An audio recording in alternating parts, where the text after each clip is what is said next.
दुनिया एक बार फिर जंग के मुहाने पर खड़ी है। अमेरिका की धमकी पर ईरान ने पलटवार किया है। ईरान का दावा है हमारे 1000 ड्रोन तैयार हैं, जमीन में भी समंदर में भी हमला करने में सक्षम। और इसी बीच अमेरिका के युद्धपोत ईरान की तरफ बढ़ रहे हैं। तो क्या मिडिल ईस्ट में महायुद्ध की उल्टी गिनती शुरू हो चुकी है?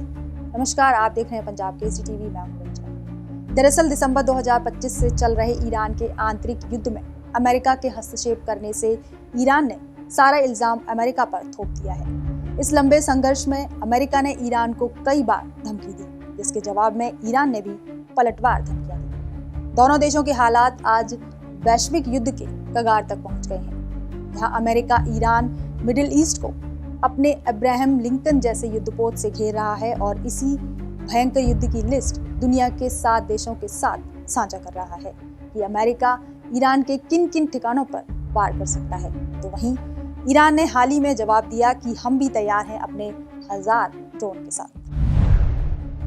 ईरान की ड्रोन की तैयारी को लेकर ईरानी सेना प्रमुख मेजर जनरल अमीर हातामी ने पिछले साल हुए युद्ध के बाद अपनी सैन्य रणनीति बदली है, जिसमें बड़ी संख्या में ड्रोन तैयार किए हैं जो कि जमीन और समुद्र दोनों जगह से ऑपरेट होंगे। तो वहीं पिछले युद्ध को देखते हुए अपने ड्रोन वाहक पोत शाहिद बागेरी को समुद्र में तैनात किया है।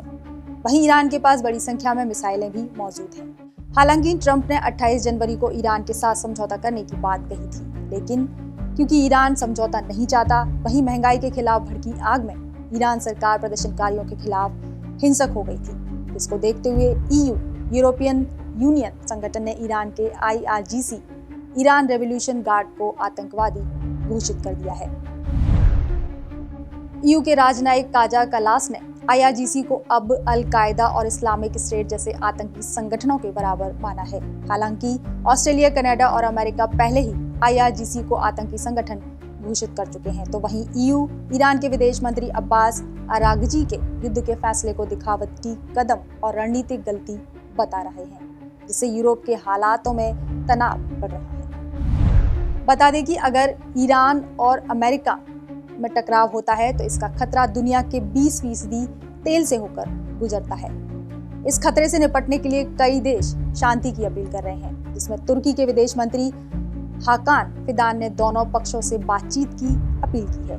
हाल ही में ईरान के विदेश मंत्री अब्बास अगराची ने 30 जनवरी को इस्तांबुल में मुलाकात की, जिसमें इस मुद्दे को सुलझाने की अपील की है।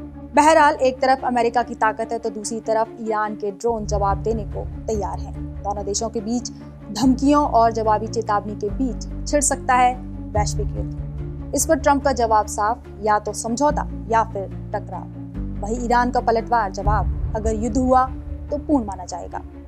तो क्या दोनों देशों के बीच मिसाइलों की बारिश और ड्रोन युद्ध तय है? फिलहाल के लिए इतना ही। देखते रहिए पंजाब केसरी टीवी। नमस्कार। हमसे जुड़े रहने के लिए हमारे YouTube चैनल को सब्सक्राइब करें और नई वीडियो की नोटिफिकेशन के लिए बेल आइकॉन को दबाएं।